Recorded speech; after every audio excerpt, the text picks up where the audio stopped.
value for SPDB.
Internal purchasing power.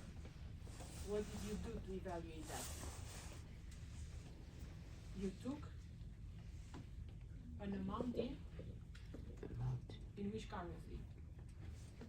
Yes, Canadian dollar, exactly. So because we're evaluating the purchasing power of Canadian dollar, we take an amount in Canadian dollar and see how much it can buy us internally and then externally. And that amount is arbitrary.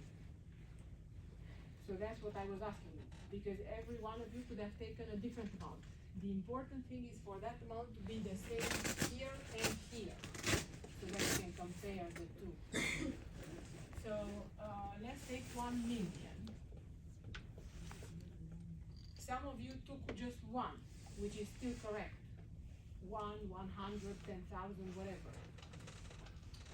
The previous tutorial group took 1 million. So if we have 1 million, what do we do to evaluate the purchasing power internally? We divide by the price level in Canada. That tells us, because the nominal value divided by the price level in that country gives us the real value. This is in purchasing power terms, i.e. how much it can purchase. And what is the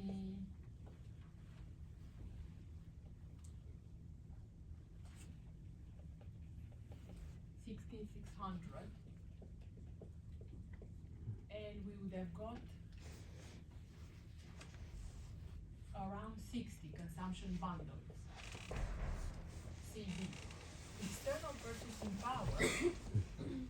Now, the crucial thing is to still keep the same 1 million. Otherwise, our comparison wouldn't be correct. So So we keep the same 1 million, but now we evaluate it externally. So what do we do?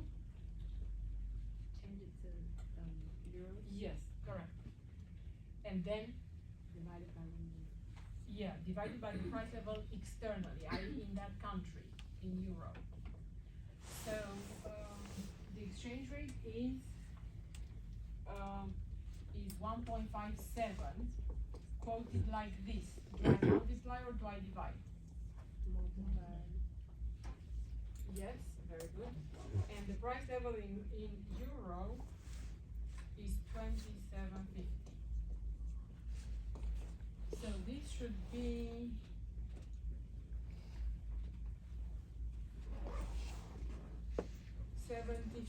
about 75 consumption bundles. So what do we conclude? Obviously, 75 is bigger than 60. So that means that the external purchasing power is, yes, and what does that mean? Yes. But before that, in more plain words, external purchasing power is higher than internal, means that externally we can purchase more than we can purchase internally. So if we can afford more abroad, then those abroad goods, i.e. foreign goods, must be relatively cheaper, exactly. So foreign goods are relatively cheaper, and then domestic goods are relatively, yes, more expensive. Or in other words, internally we can purchase less. So with the same money, converted to that exchange rate, internally we can purchase less than we can purchase abroad. So abroad the goods are cheaper, internally they're quite expensive, so domestic goods are more expensive. And that also implies about exporters and importers. Who buys foreign goods? Yes. And are they hurt or benefit? The benefit. Yes, because they're cheaper. And who buys domestic goods to sell? Exporters, yeah. And they are hurt or they're hurt because, yeah, they will find that they take the domestic goods abroad to sell, but the people abroad will find them more expensive. So they're hurt. Good. And then the other one is the reverse. Do you want to do that? So the reverse means that we take then a euro amount, so 1 million euro, and we evaluate it internally, and 1 million euro we evaluate it externally. And the conclusion will be the opposite of this, because remember, it's the same, the different sides of the same one coin. Yes? Shall we do that? No. Good. Then the next one is what is the exchange rate implied by the PPP theory. Now our exchange rate is quoted like this. So we know that the exchange rate is a relative, i.e. a ratio of two prices, the prices of two currencies, the price of euro and the price of the Canadian dollar. Or in other words, the price of one Canadian dollar in terms of the euro. So this is a relative price of two currencies is in equilibrium with the relative price of two consumption bundles or price levels, also euro and Canadian dollar. So that is the relationship, right? The exchange rate, which is the relative price of the euro currency versus the Canadian currency, is in equilibrium, i.e. equal to the ratio between the euro price level and the Canadian price level of goods and services. So currencies are in equilibrium with goods and services. Okay, so we know the two price levels.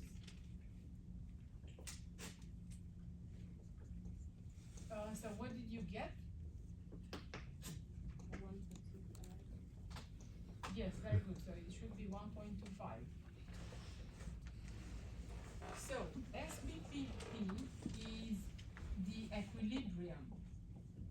what it should be according to theory, the theoretical. And generally, whatever the market tells us, it will eventually or tend to be pulled towards equilibrium. So this is our market. This is what is in the market. And this is in equilibrium, according to our theory. Right? So, so two things. One, the market is more than the theoretical level, the theoretical S. So what does it mean? That on the market, who is more expensive? So think again. Canadian dollar. Yes, why? Because one Canadian you have to pay one. Yes, because the Canadian dollar is the denominator. So any evaluation that we do, bigger, smaller, going up, going down, will be characteristic of the denominator. So we say the Canadian dollar, this is the market, right? Remember, on the market is more expensive than in equilibrium. So on the market is more, means over or under. Yes, it is over valued. And in other words, euro is undervalued. So Canadian dollar is overvalued relative to the euro, and the euro is undervalued relative to the Canadian dollar.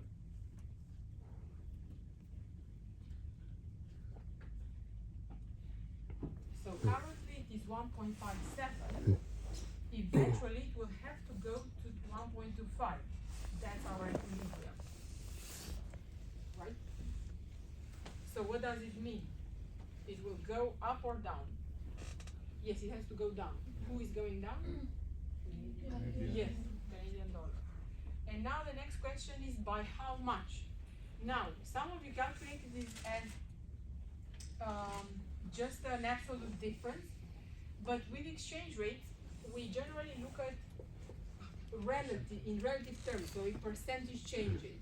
So how much did it change from one period to the next relative to where it initially started from? This is a percentage change. And in our case, which one should be the first term? The equivalent of xt here. The 1.25. Yes, because this is where we will end up. Generally, we tend to converge to equilibrium. So in that sense, equilibrium should be our last, our end point, if you want. Why? Why it happened? I didn't get it. Yeah, so on the market is 1.57. Yeah. Eventually, it will be converging to equilibrium. Equilibrium could be higher or lower. In this Okay, case, that is the reason why you're taking XT as exactly. because it needs to reach at 1.2. Yes, because this is where we want to end up with eventually, to correct it. And this is where we currently are at. Or we can think of it as t plus 1, it doesn't matter. It doesn't have to be within, we can be within the same period as well.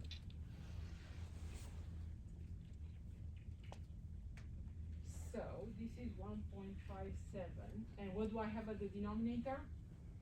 1.57. Yeah. So this is positive or negative? Negative. How much? 25.6%. 25. So in other words, the Canadian dollar has to depreciate.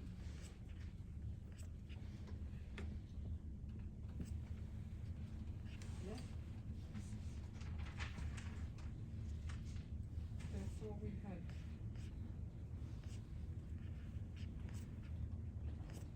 So this is the actual or the market, and this is the BPP implied, or theory, or the equilibrium, whatever you want to call it.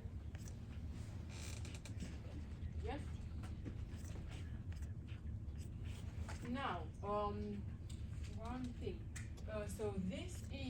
we're dividing here by the price level.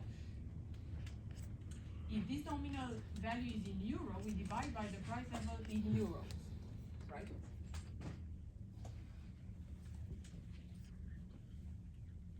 Okay, Sorry, excuse me. just So making it's sure. actually not 25, it's not minus 25%, it's 20.4. Ah, 20.4, okay, so great. Thank you. So, that's it with question 1.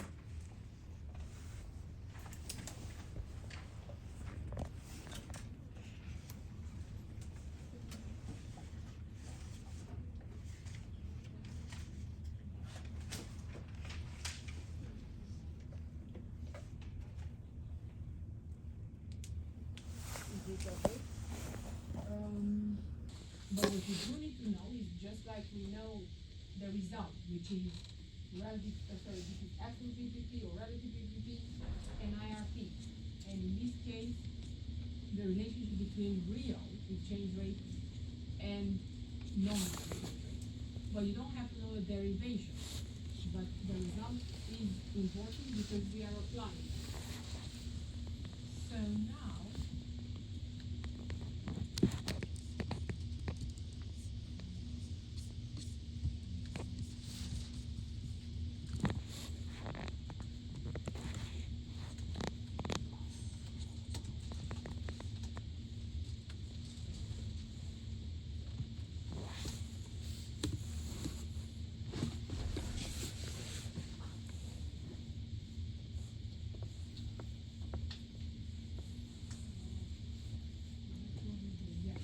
yeah, so what we have here, so first of all, we know S, let's say, dollar pound, according to PPP, what should it be? P? P which? Yes, so the relative prices to currencies, the relative price level. And real exchange rate.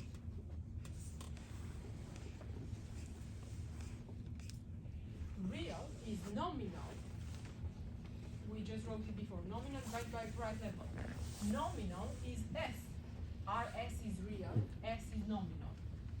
So it is nominal divided by the price level. Now the price level is a ratio of two prices, because S is two relative prices. Then the price level will be the ratio of two prices, dollar and pound. Right, so it's nominal divided by P, but it is in relative or fraction. So how we have it in the lecture is we take this on top.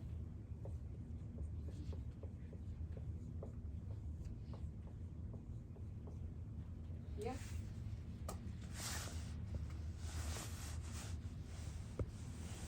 Now, so this formula can be derived if we look at changes in big S, which lead to little s. Little s are percentage changes in big S, and little rs are percentage changes in big RS, right? So this will come from if you evaluate ST plus 1 minus ST over ST. That gives you little ST.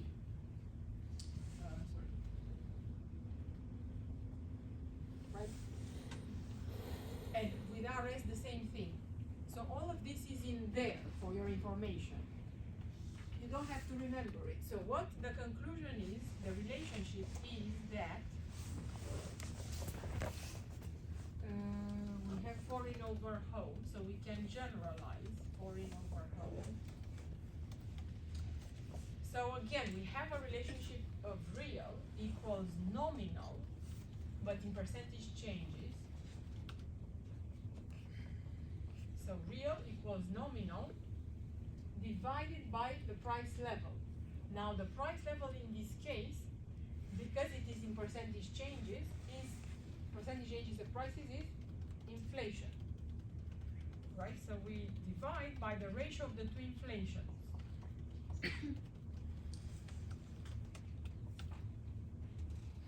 Foreign, home comes on top. So this is pi. So this is ultimately the relationship we derive. How we derive it, you don't need to know, but this is how it is, what we end up with. And this is the relationship. And basically it just says that the nominal exchange rate changes, because this is a change, it's not a level, changes in line with this inflation differential to get to the real, because we know the real is nominal divided by the price levels. Now we have nominal percentage changes and then price level percentage changes, which is little s and pi, respectively. So, now that we have this, we are told that we have Brazil and Argentina. Now we have to determine which one is which. As always, with the exchange rate, you can't make a mistake. You can express one in terms of the other and vice versa, as long as you're consistent across. So, in this case, we're told that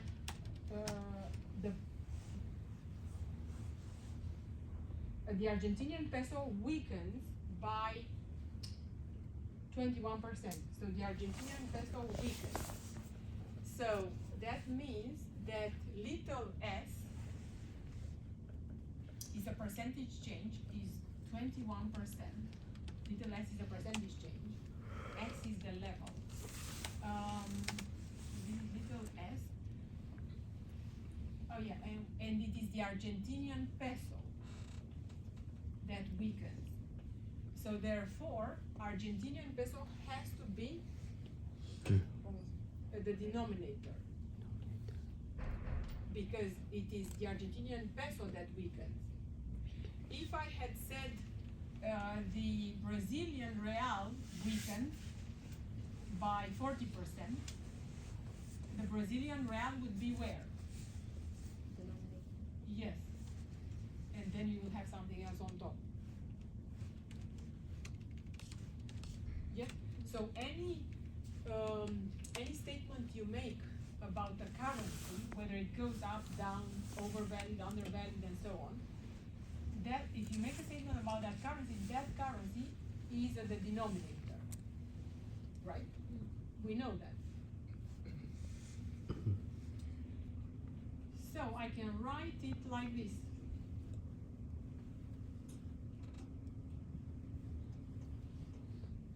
So,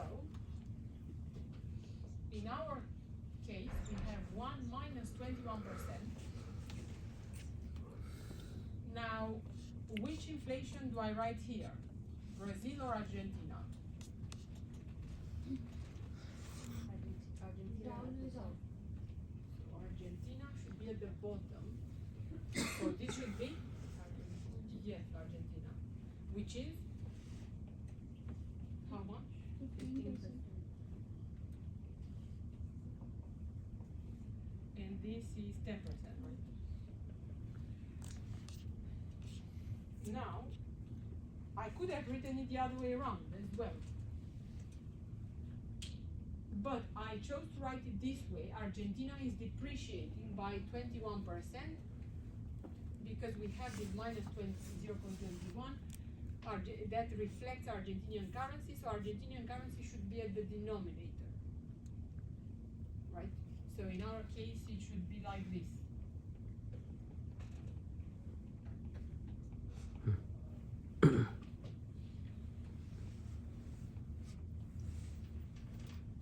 To make it specific to this example.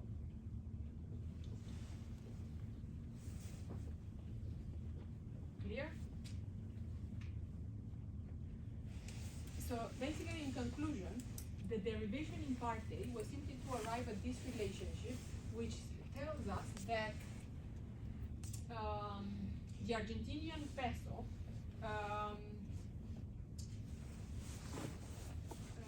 depreciates in real terms by 21%. Right? In nominal terms, it depreciates by 21%, and in real terms, we didn't calculate it. What is this?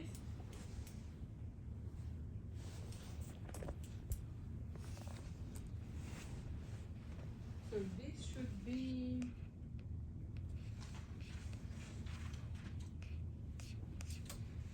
So it should be, did you get a minus or a plus?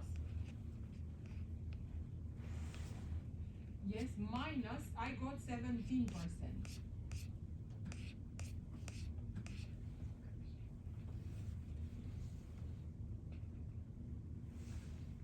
Why are we getting?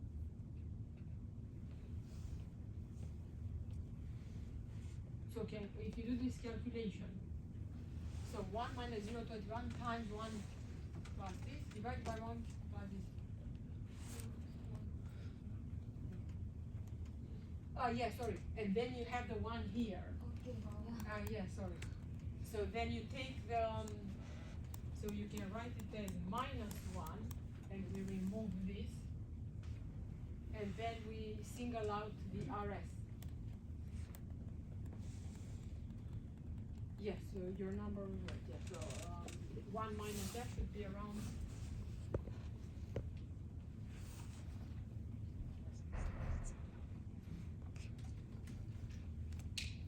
So what is this saying? That in nominal terms, the ARS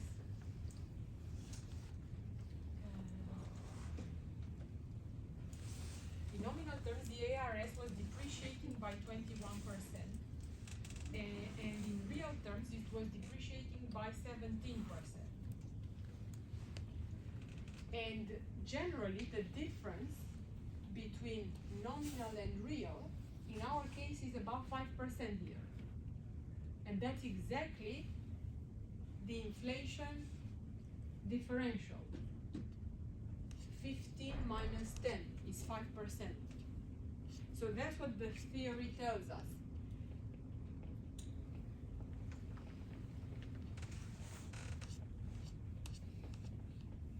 You see, the difference is that the difference between nominal and real is exactly reflected in the inflation differential. So this 5% is consistent with this inflation differential, 15 minus 10, 5%. That's all, basically just to round up. And that's it.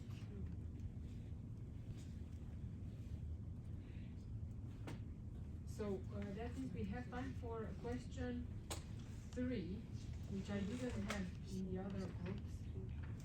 Any questions?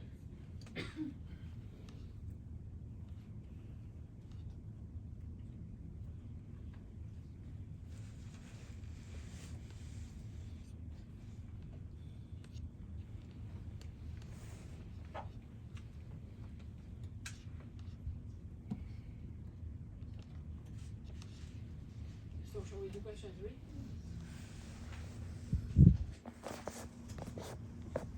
Now, question 3. You remember in last lecture, there was something at the end of the lecture, and I said, don't worry too much about it. You remember? Those are some examples with the Malaysian Airlines from the book.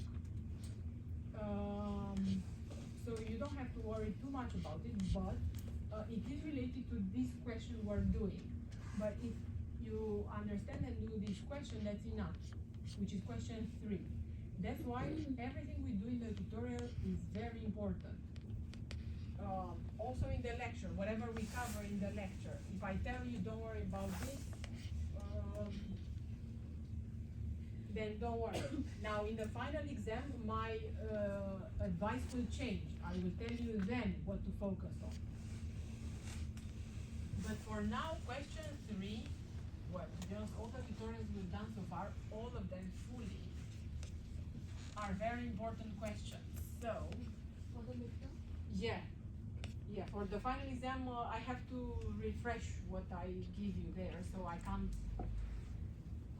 say now because I don't remember. So for the midterm, you just have to practice to keep Not only. not Yes. Yes, what I said in the lecture.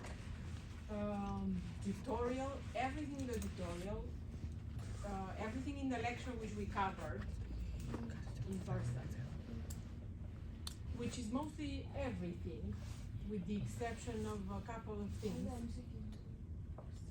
Yes, and the MCQ.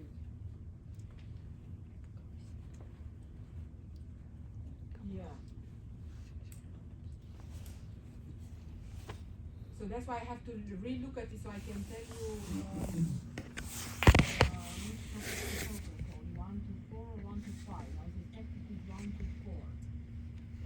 But it may be 1 to 5. It doesn't matter for you at the moment because you still have 1 week and I will tell you tomorrow. To be honest, even tonight once I check. Because as you have figured out, I have a very bad memory. So I don't, I have to see exactly. Now you could also check if it is in the sample midterm. Are there any questions in the sample midterm that are from topic 5?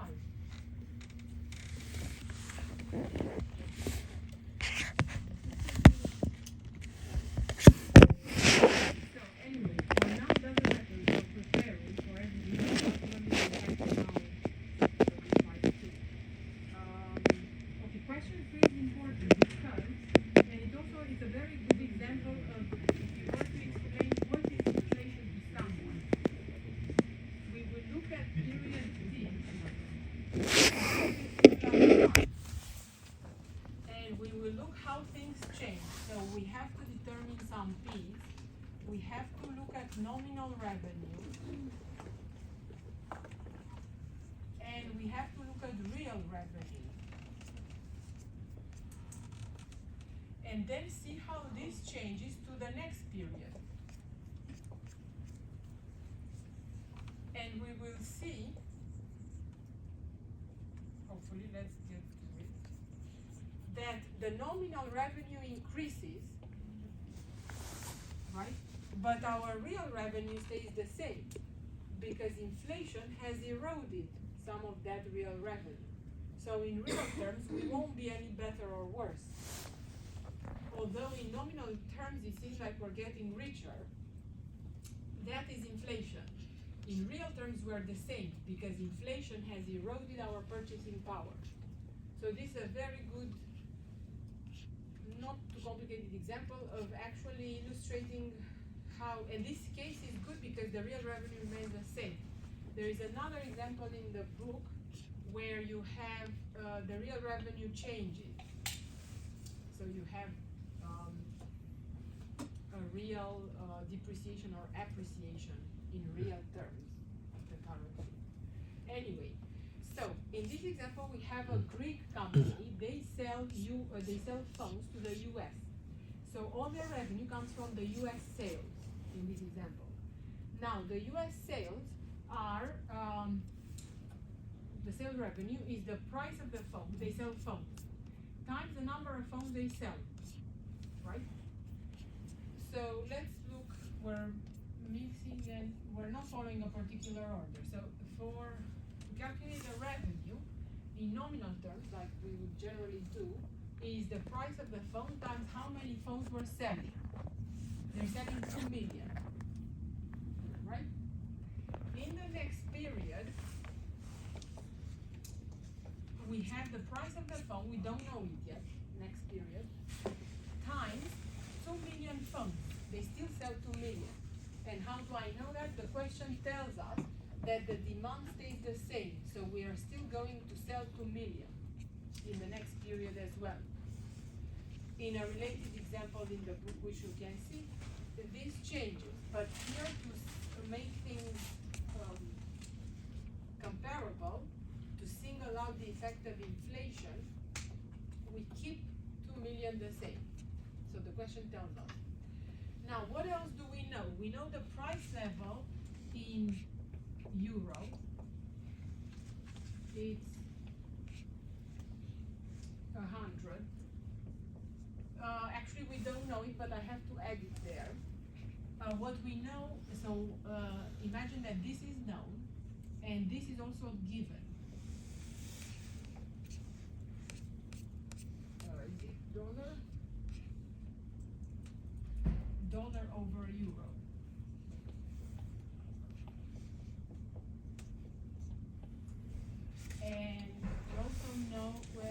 sure, so we know these two things.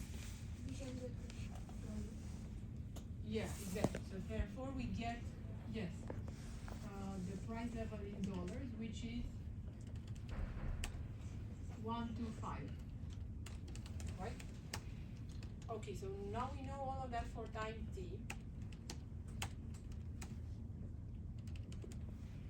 Okay, at time t plus 1, we can calculate these things too. So, pt plus 1. So we know pt, right? How does pt go from time t to t plus 1? It moves with inflation, and we're given the inflation. So it is 100 times 1 plus the inflation rate, which is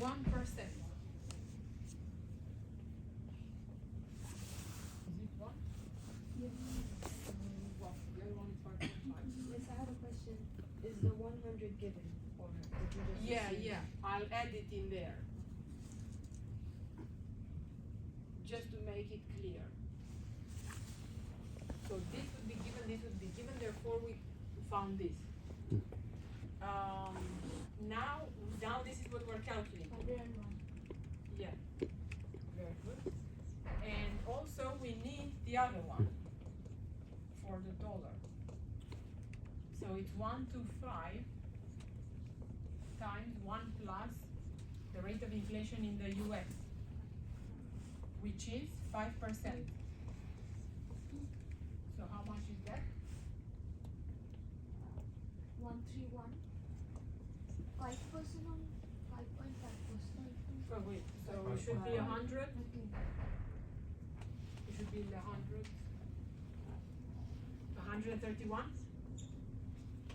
0.875.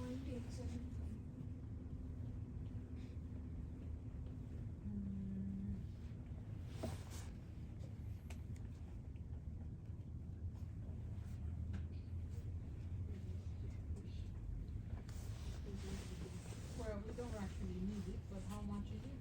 131.875.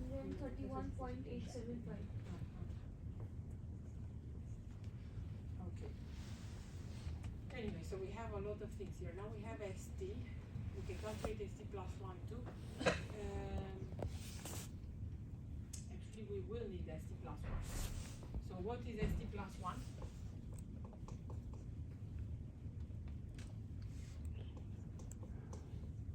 Now this is relative PVP. Remember, what does relative PVP tell us?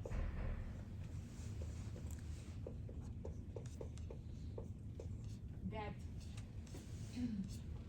exchange rates move, so the percentage change in exchange rate move in line with the inflation differential.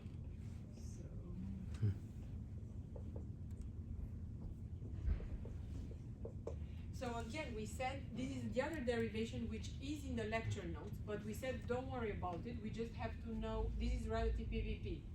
You don't necessarily have to know how we derived it, but obviously we need to know the relationship. Okay, so ST plus 1 is then given this. What is it? So it is ST times 1 plus inflation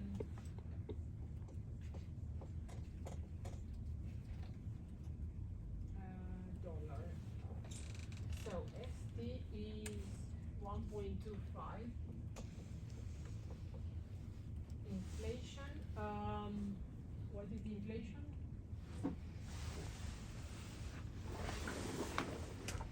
So in dollar terms, it is 0.55, right? So the new exchange rate should be 130.57. 1.3, yeah, 1.3, because it should be in the same,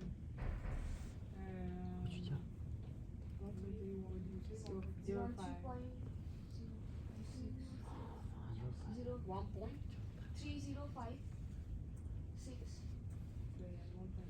Okay. Okay. So 1.3. Let's call it 1.3.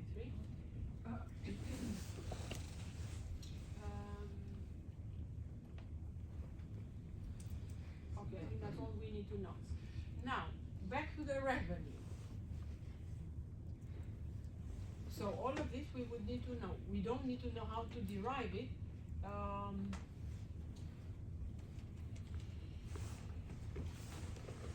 And this is actually the exact formula. Because remember, the other formula we did is that the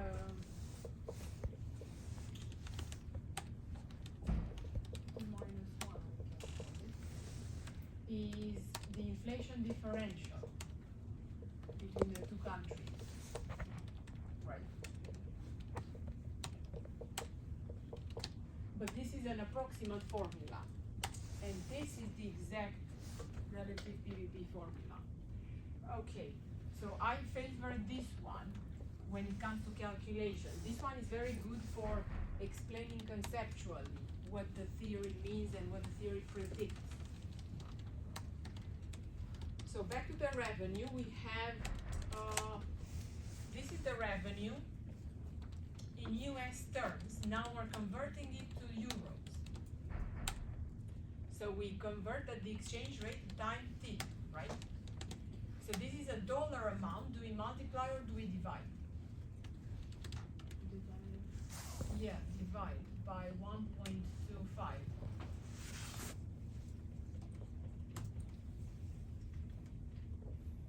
And it gives us a euro amount. It is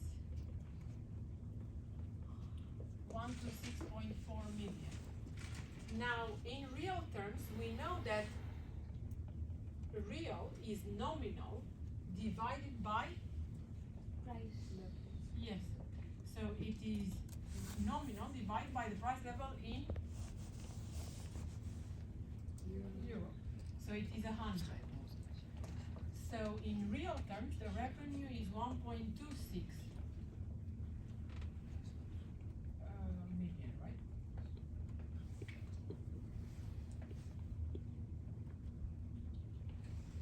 Okay. Now let's see how this changes relative to T plus 1. In T plus 1, we've done our calculations. Nominal revenue. So this is the real revenue. So nominal revenue is the price times the quantity. This is a dollar amount, right? Divided by the exchange rate times T plus 1. This is the exchange rate.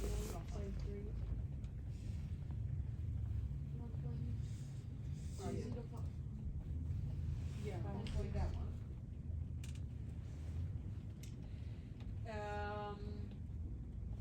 Okay. And then, what we're told is, actually the question is in effect, what is the price for the phone? This is X. What is the price for the phone next period, i.e. in T plus 1, such that the real revenue, i.e. the revenue, stays the same in real terms between T and T plus 1. So, we can do it in two ways. Yes. So this real revenue is, I'm just copying this again, and I want to get to real terms, so therefore I have to divide by 101. the price level. So divided by the price level or times 1 over the price level, and that's correct. The price level is 101. And this, with this unknown here, 1.26. yeah, this should be the same as that one. Because the real revenue stays the same. So find this, given this little equation. That's one way. Another way is also to think, you could speak it from the start, but I want to give you the full picture of everything, because you may have some little bits and pieces of this, for example, in an MCQ. So you have to know how to do everything. So you may be asked only one bit, or or this bit, or whatever. The other way, so has anyone found this? 83. Yes, 83. The other way is to know 83 point something. That this 83 is in fact the 79 is the price of the cell phone in T. The price of the cell phone in time T changes by the rate of inflation. So next period, this price of the cell phone also increases with inflation. With inflation where? In which country? Yes, because the cell phone is sold and the price is in the US market. So it's the inflation in the US market, which is, and this is T plus 1. What is the inflation? Right? This one here. So, yeah. So this should give you the same number, 83.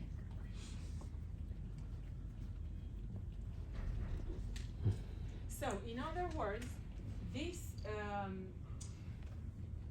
if we sell the same number of cell phones and the price moves in line with inflation, in real terms, our revenue stays the same because the price moves in line with inflation and the exchange rate, remember, from 1.25 to 1.305, also moved in line with inflation. So as long as everything moves in line with inflation, you're constant in real terms. So in real terms, you're constant.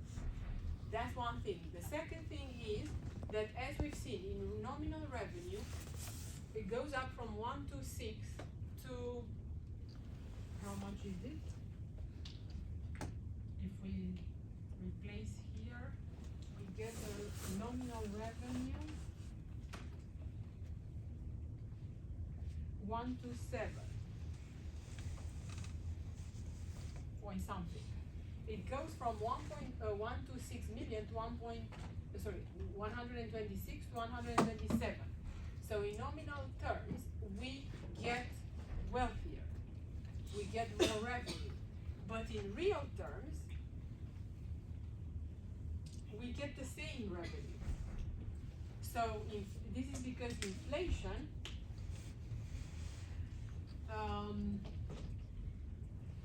has eroded the purchasing power. So in real terms, we don't purchase more or less.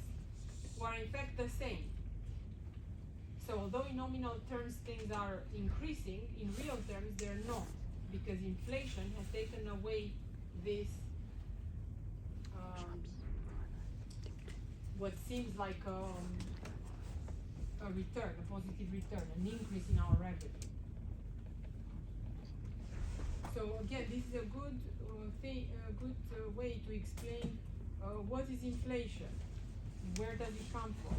Well, it's simply, in nominal terms we may get richer, but in real terms we're no better, no worse, because of inflation. So inflation is that increase in the price level that takes away our purchasing power. So in real terms, we purchase the same thing as before, we're not richer.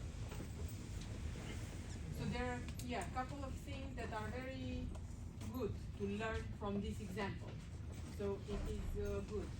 The last one is just for you to check some stuff on the internet.